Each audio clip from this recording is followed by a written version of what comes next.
যারা বেশিরভাগ বিরোধী যে রাজনৈতিক দলগুলো রয়েছে, আমাদের বিভিন্ন বিষয়ের মতো পার্থক্য হবে, আমাদের পলিসির জায়গা থেকে ডিসকাশন হবে, আমাদের ডায়লগ হবে, এগ্রিমেন্ট হবে, ডিসএগ্রিমেন্ট হবে, আমাদের সব হবে আওয়ামী লীগকে এই রাষ্ট্র কাঠামোর বাইরে রেখে।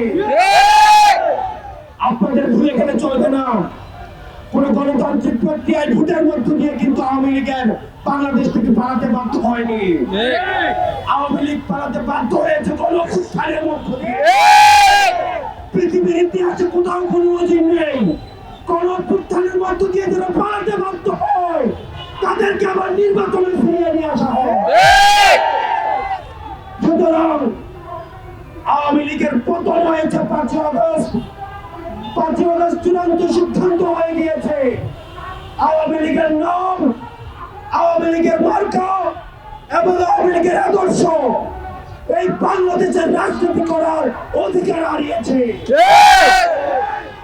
অন্তর্বর্তীকালীন সরকারের কাছে আহ্বান জানাবো, আমরা আপনাদের কাছে যে আশা করেছিলাম এখনো পর্যন্ত আপনাদের দৃশ্যমান কোনো পদক্ষেপ আমরা দেখতে পাইনি। আমরা কোন নির্বাহী আদেশের মধ্য দিয়ে আওয়ামী লীগ নিষিদ্ধ চাই না, বরং আওয়ামী লীগ যে কৃত অপরাধ করেছে, যে গণহত্যা চালিয়েছে, যেভাবে মানুষের বাক স্বাধীনতাকে রুদ্ধ করেছে, খুব হত্যা নিপীড়নের রাজনীতি চালু করেছে, আপনারা যদি সেগুলোর বিচার নিশ্চিত করতে পারেন তাহলে আগামী 300 বছর আওয়ামী লীগের বাংলার জমিনে ফিরবে না।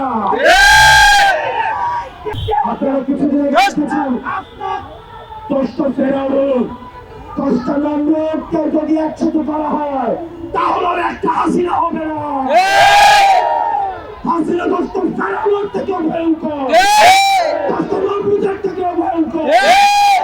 এই বাংলার মাটিতে হাসনাত আব্দুল্লাহ যতদিন পর্যন্ত আছে, এনসিপির ব্যানার ততদিন পর্যন্ত আছে, কোন আওয়ামী লীগকে এই বাংলার জমিনে পুনর্বাসিত হইতে দেওয়া হবে না।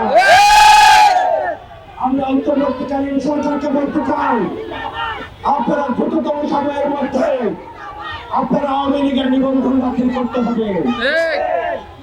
আওয়ামী লীগকে বিচার প্রক্রিয়ার মধ্য দিয়ে আওয়ামী লীগ বিষয়ে আপনাদেরকে সিদ্ধান্ত নিতে হবে।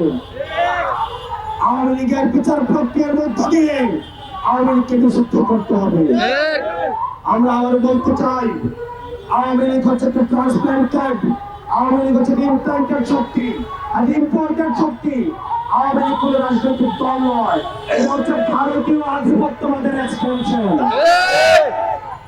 এটা আমাদের গতকাল আমাদের উপদেষ্টা মাসুদ আলম বলেছেন, এই যে এটা নাটাই হচ্ছে ভারতে আর ঘুরি ঘুরি হচ্ছে বাংলাদেশে। 5ই আগস্ট হচ্ছে সেই ঘুরির সুতা আমরা কেটে দিয়েছি। আমরা বলতে চাই, এই ভারতীয় আধিপত্যবাদ এই বাংলাদেশে আর কখনোই ফিরতে দেওয়া হবে না। এই কারণে আমরা বলতে চাই,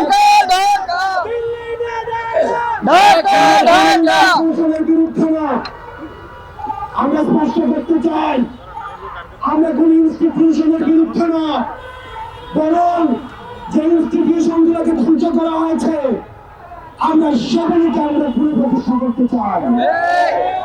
বাংলাদেশ সেনাবাহিনীর উপরে আমাদের কোন আস্থা, কোন সমর্থন এবং এই ইনস্টিটিউশনের উপরে আমাদের কোন শ্রদ্ধা রয়েছে। আমরা কোন ব্যক্তির উপরে আমাদের কোন ধরনের নেই। আমরা বলতে চাই, এই ইনস্টিটিউশনের উপরে আঘাত করে দেশকে অস্থিতিশীল করবেন না।